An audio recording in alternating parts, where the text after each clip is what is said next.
This time on Crime Inc., Bonnie and Clyde's short but bloody lives. The killing fields of Cambodia. A homespun hero goes to jail. Suicide bombers target the USS Cole.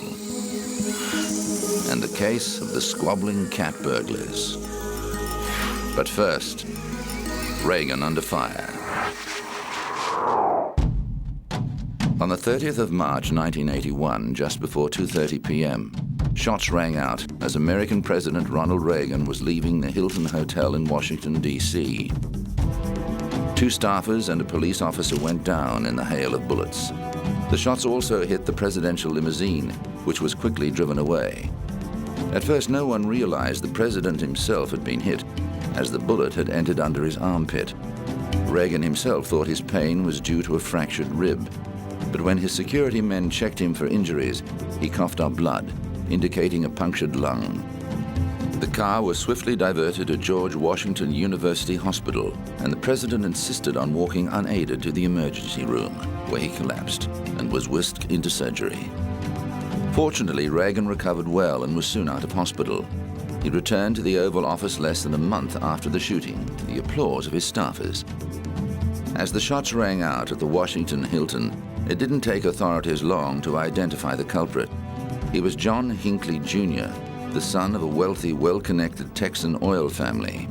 Hinckley had become obsessed with the 1976 movie Taxi Driver, in which a character played by Robert De Niro plots to assassinate a presidential candidate. He fixated on actress Jodie Foster, who portrayed a teen prostitute in the film. In 1980, Foster was studying at Yale University, and Hinckley enrolled at the college in an attempt to get near her. He left love letters and poems in her mailbox, and on March 29, he saw the president's schedule in the newspaper and decided to do something so spectacular it would grab Foster's attention. Due to my profession as an actress, I've often been contacted by strangers. I discourage all strangers from calling or visiting me. I receive a great deal of unsolicited mail, but I seldom read it. I've never met, spoken to, or in any way associated with one John W. Hinckley.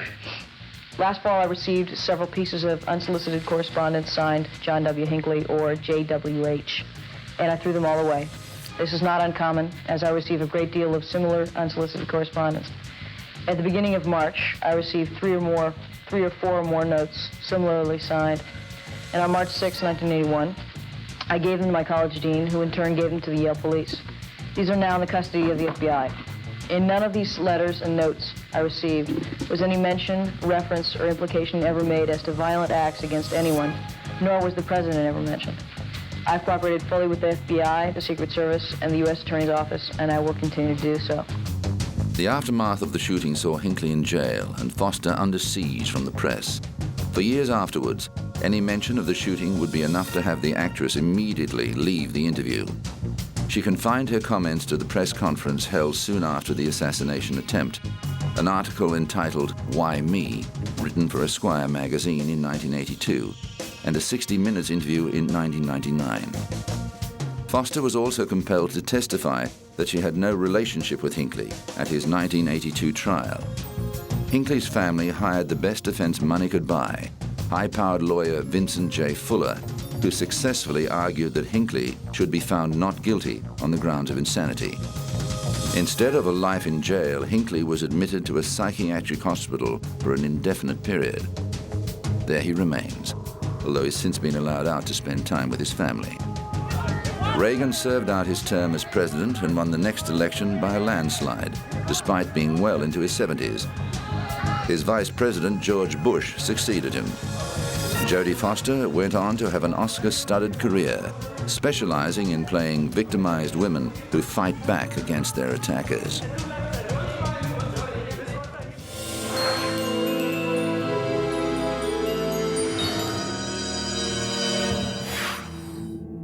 Few criminals have captured the imagination as much as Clyde Barrow and Bonnie Parker.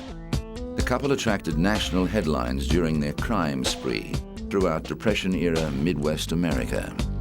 Bonnie Parker was born in 1910 to a poor Texan family. She excelled at school and was particularly known for her creative writing. Married at 15, she separated from her unreliable husband 3 years later and was supporting herself as a waitress when she met Clyde Barrow in 1930. A year older than Bonnie, Clyde came from a poor farming family and had done time in the Texas prison system for his role in various small-time crimes. It was love at first sight for the couple, but only weeks after they met, Clyde was sent back to jail. A love-struck Bonnie smuggled him a pistol, and he escaped briefly before being recaptured. In 1932, thanks to pressure from his mother and chronic overcrowding in the prison system, Clyde was released. Before long, the petty crim and his associates moved on to bigger things, killing a man during a store robbery gone wrong, and murdering a sheriff's deputy, the first of 9 lawmen to meet their death at the hands of the Barrow Gang. Bonnie and Clyde and their gang members, including Clyde's brother Buck and sister-in-law Blanche, traveled Depression America, robbing banks, convenience stores, grocers, and gas stations. The glamorous couple became national celebrities. Their fame increased when a raid on one of their hideouts uncovered a roll of exposed film, and the photos included Bonnie posing with Clyde's beloved Browning automatic rifle, although later evidence suggested she never actually shot anyone herself. But while the public viewed Bonnie and Clyde with a romantic aura, the 13 deaths attributed to the Barrow Gang made the police less sympathetic. They had cornered Clyde several times and killed or wounded several of the gang, including Buck. But an encounter with Clyde's arsenal of stolen weapons inevitably led to police fatalities. A posse was set up to secretly hunt down Bonnie and Clyde by using gang member Henry Methuen.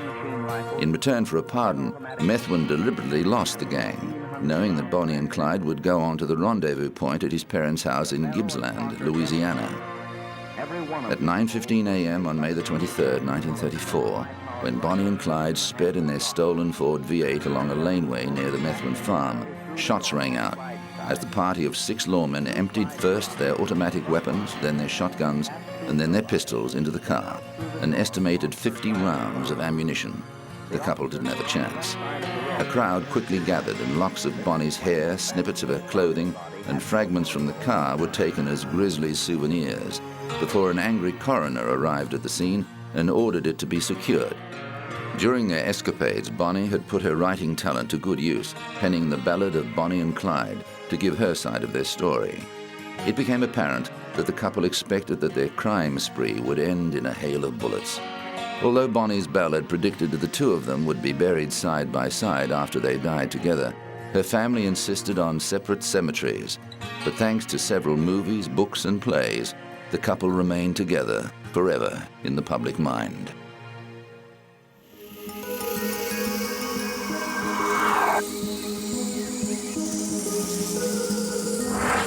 Coming up, a homespun hero goes to jail.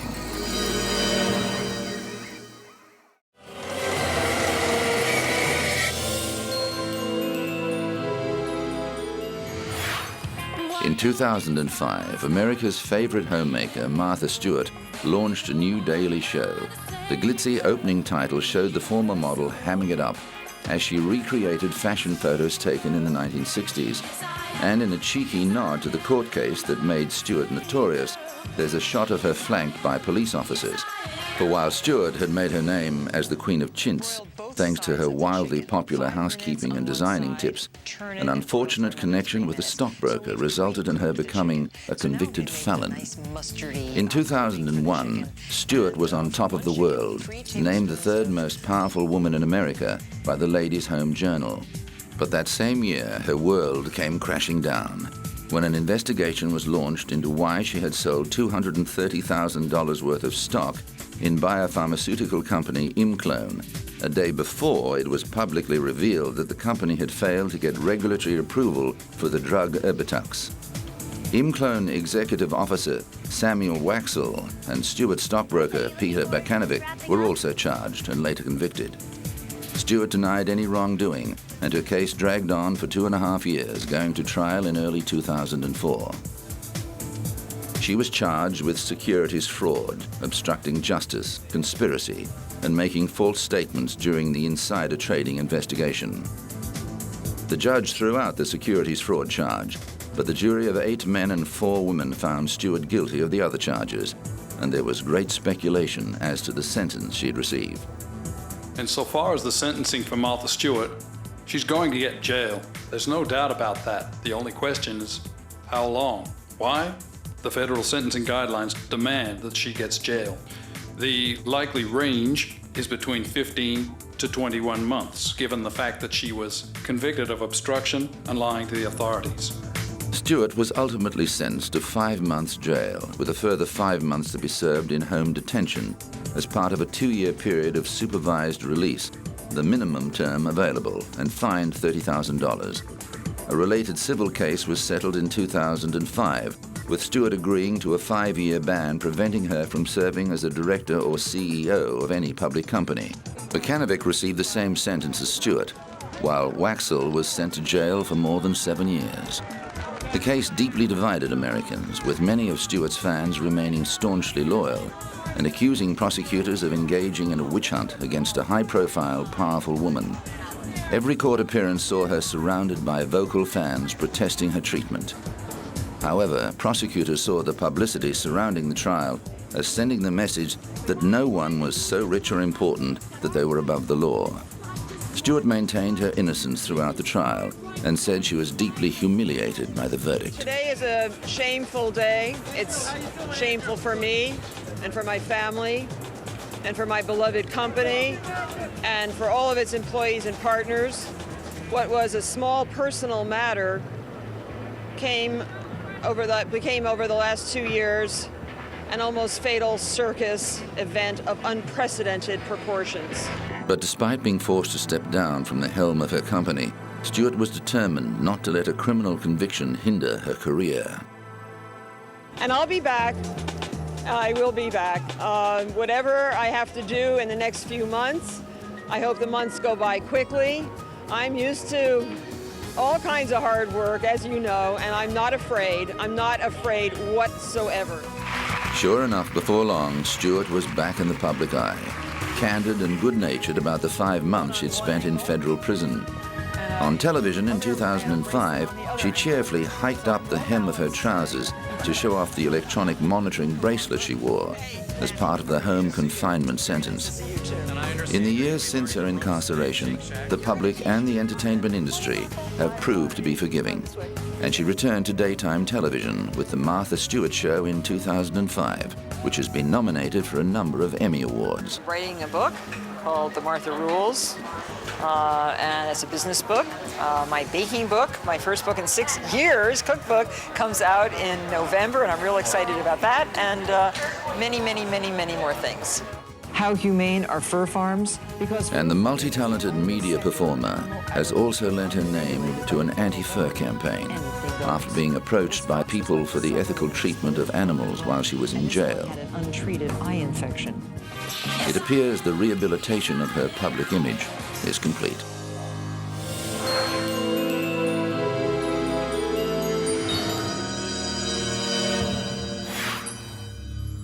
The American secret bombing of Cambodia during the Vietnam War was a crime in itself, denied and covered up for years.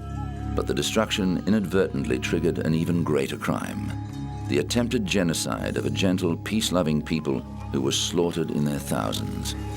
For 4 years, the Cambodian people lived under a reign of terror, murdered by a deranged despotic leader for simply being educated, arrested and tortured by government officials on the flimsiest suspicions.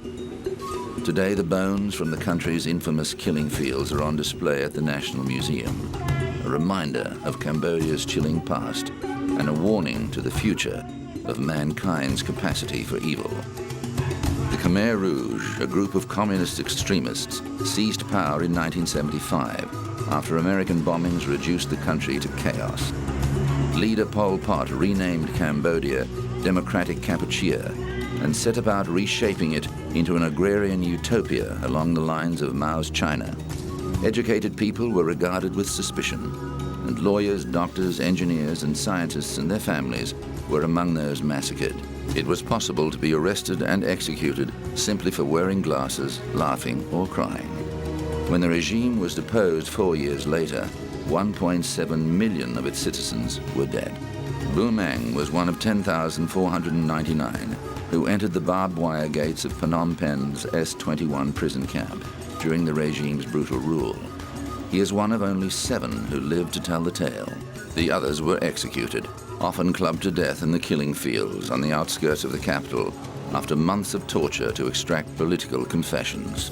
I want a trial because it will help compensate for the lives of the Cambodian people who died across the country under the Pol Pot regime. The 3 years, 8 months and 20 days regime. Another reason I want a trial is because I myself have suffered a great deal. They tortured me for no reason. I'd done nothing wrong, and now I want justice to be done.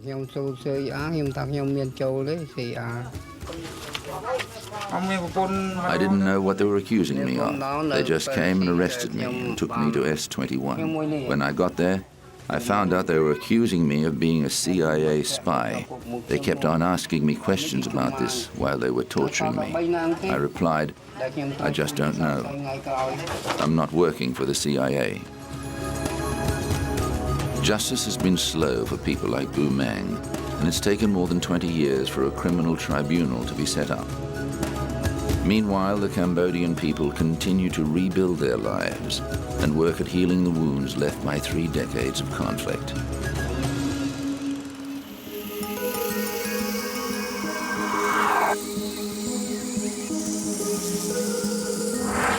Coming up, the case of the squabbling cat burglars.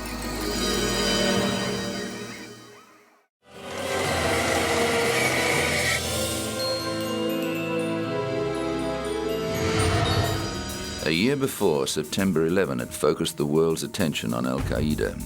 The terrorist group flexed its muscles against the sailors of the USS Cole. The US Navy guided missile destroyer was harbored in the Yemeni port of Aden on October the 12th, 2000 for a routine fuel stop. Operations were proceeding as normal.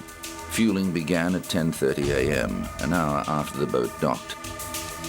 At 11:18 a.m., a boat that appeared to be a garbage vessel came alongside the Cole, and its occupants greeted the Americans with a wave. Without warning, the boat exploded, blowing a 40-foot hole in the destroyer's side, killing the 2 suicide bombers and 17 American sailors. 39 people were injured. The bombing sent shockwaves throughout the United States. Terrorists are determined to intimidate and prevent the United States from pursuing our worldwide national security interests, and they will continue to tenaciously look for exposed seams in our force protection armor. Their fundamental conclusion is that we must view terrorists as a relentless enemy and, quote, confront the terrorists with the same intensity and discipline that we've used in the past to defeat conventional antagonists. An FBI investigation and 2 Pentagon reviews recommended tighter security for American forces abroad.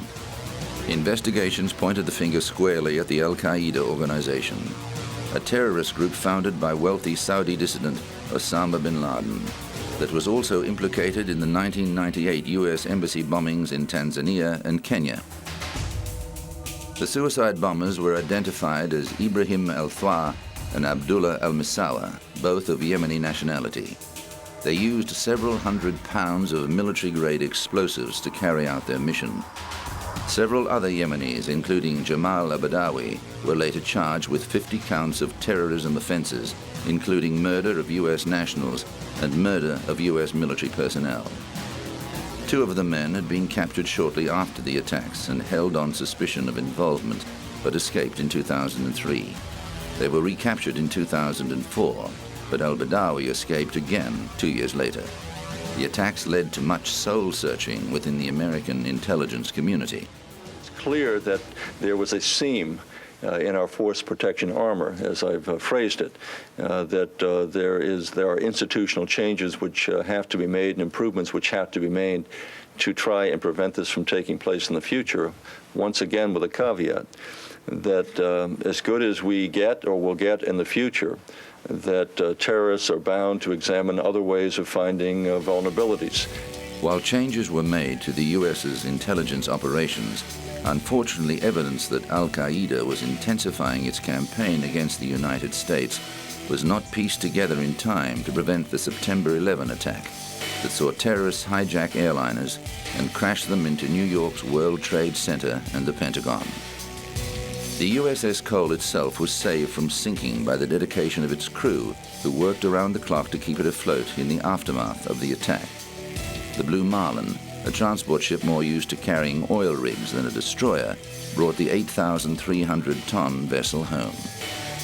Al-Badawi turned himself in to Yemeni authorities in 2007, but was pardoned by the government after pledging to renounce terrorism. However, he remains on the FBI's most wanted list, with a $5 million bounty on his head. In 2007, a U.S. federal judge ruled that the Sudanese government had contributed to the attack through its support for al-Qaeda and ordered it to pay $8 million in compensation to the families of the 17 victims.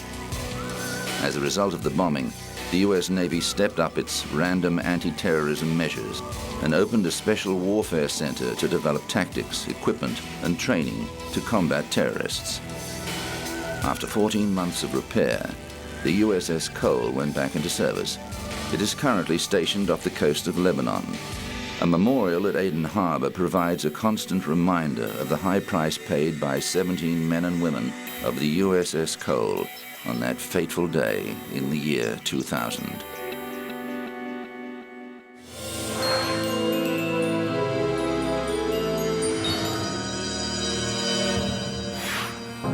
Was Peter Scott, the notorious society cat burglar, also known as the Human Fly, acting alone when he stole Sophia Loren's jewels? Or did his colleague in crime, Ray the Cat, mastermind the heist? In 1995, Scott released his memoir, Gentleman Thief, and claimed sole credit for the robbery. This infuriated Ray Jones, who said Scott came to him for help. The heist took place in 1961, when Loren was in England filming The Millionaires with comic actor Peter Sellers. Directed by legendary British director Anthony Asquith, the romantic comedy was a huge hit and launched Sellers as a major international star. He played a diligent Indian doctor being wooed by Sophia Loren, an heiress who needs to marry to fulfill the terms of her father's will. Sellers reportedly fell deeply in love with Loren during filming, but his feelings were not reciprocated. The screen beauty insisted on wearing her own jewels on set, rather than fake baubles from the wardrobe department. This proved to be her undoing when they were stolen from her room at the Norwegian Barn Hotel in Elstree.